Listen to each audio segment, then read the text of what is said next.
$400. That's roughly the gap between the apartment you actually need and the one you probably rent instead. You're signing a lease, you're 26. It's a Saturday afternoon and the leasing agent already has the paperwork half filled out because she can tell you've made up your mind. The studio across the hall is fine, honestly, it's fine, the same building, the same street, the same commute, but the one bedroom has a little more light in the afternoon and the kitchen doesn't touch the bed and there's a real door between the living room and where you sleep. It's $400 more a month. You do the math in your head for about 4 seconds. You tell yourself it's not that much. You sign it.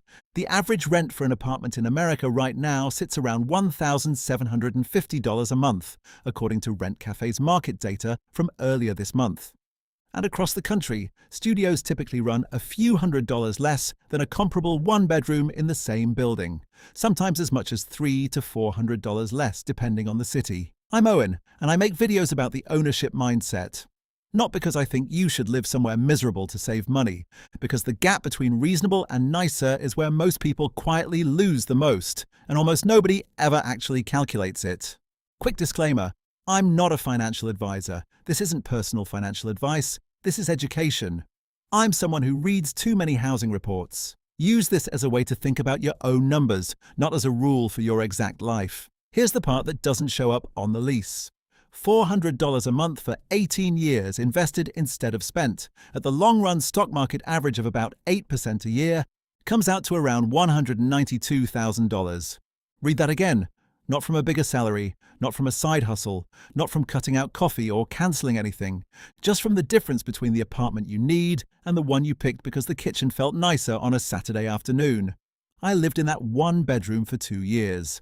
I liked it, genuinely. I'm not going to pretend I regret the light or the closed door. But I also didn't invest the difference. I didn't even think about it as a difference at all. It felt like one apartment. One number, not two numbers stacked on top of each other where one of them was optional. That's the trap. Rent doesn't feel like a decision you make every month. It feels like a fact about your life. Something that just is. The way your height is. The lease was signed once, so the $400 just becomes part of the background, the same way a car payment does, the same way any bill does once you stop noticing it. There's a psychological reason this particular gap is so easy to miss, more than almost any other expense. A $400 difference in rent feels smaller than a $400 bill sitting by itself because it's baked into one combined number you already accepted the day you signed. Nobody sends you a separate invoice that says extra light and a closed door, $400, due monthly. It's just rent. Your brain files it under fixed costs, the category you stopped questioning, right next to your phone bill and your insurance. According to the US Census Bureau's most recent housing survey data, over 21 million renting households in the US, nearly half of all renters, spend more than 30% of their income on housing costs, the threshold HUD defines as cost-burdened. That's not a small footnote, that's a huge share of the country living with almost no room between rent and everything else, which makes the size of that $400 gap even more important, not less. And rent doesn't sit still either. The average monthly rent has been climbing a little under 3% a year recently. That doesn't sound dramatic, but it means the gap between the modest place and the nicer place tends to grow in dollar terms, even if the percentage stays roughly the same, because 3% of a bigger number is a bigger number. I actually ran that version of the math too, the more realistic one. If that $400 gap grows by about 3% a year, the same way average rents have, and you invest the growing difference the whole time instead of the flat amount, 18 years at 8% comes out to around $233,000. Which means the number in the title of this video isn't the aggressive version, it's actually the conservative one. So here's the actual comparison, side by side, using the simple flat version first so the math is easy to follow. Person 1 rents the nicer place for 18 years, $400 a month more on average, pays roughly $86,000 total for the upgrade over that time, and has nothing to show for it afterward, because rent doesn't build equity or a portfolio, it just buys you 18 years of nicer. In reality, that number would run higher once you factor in rent increases, but even the simple version makes the point. Person 2 rents the studio, invests the $400 a month the same day it would have gone to the landlord, and ends up with somewhere between $192,000 and $233,000, depending on whether the gap stayed flat or grew with rent like it usually does. That's not a small gap. That's a down payment on a house in a lot of the country. That's a decade of retirement contributions. That's the kind of cushion that lets you take a lower-paying job you'd actually enjoy, or take 3 months off between jobs without panicking, which is a version of freedom that a slightly nicer kitchen never actually gives you.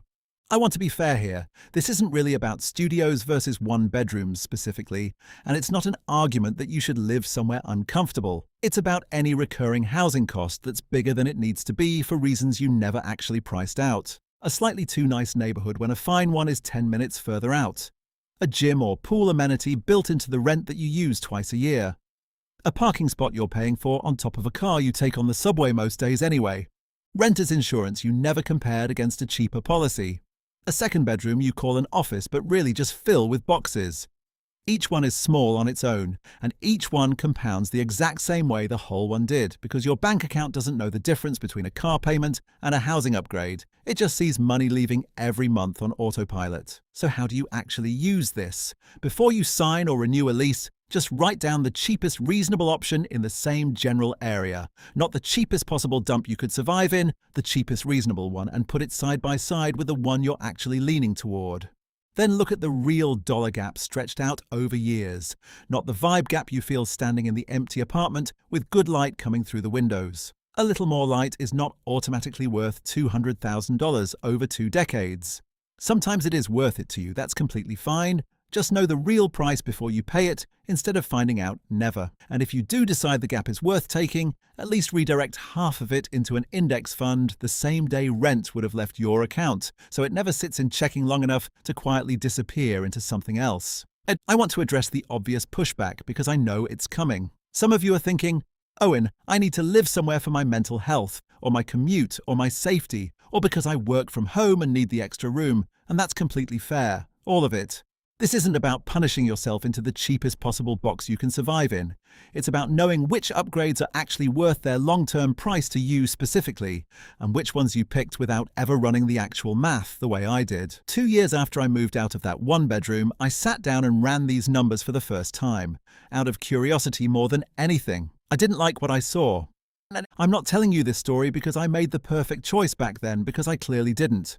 I'm telling you because I made the normal choice, the one almost everyone in that situation makes, the reasonable sounding one, and the math on the normal choice turned out to be a lot bigger than it looked from inside a leasing office on a Saturday afternoon. Timing matters here more than people expect.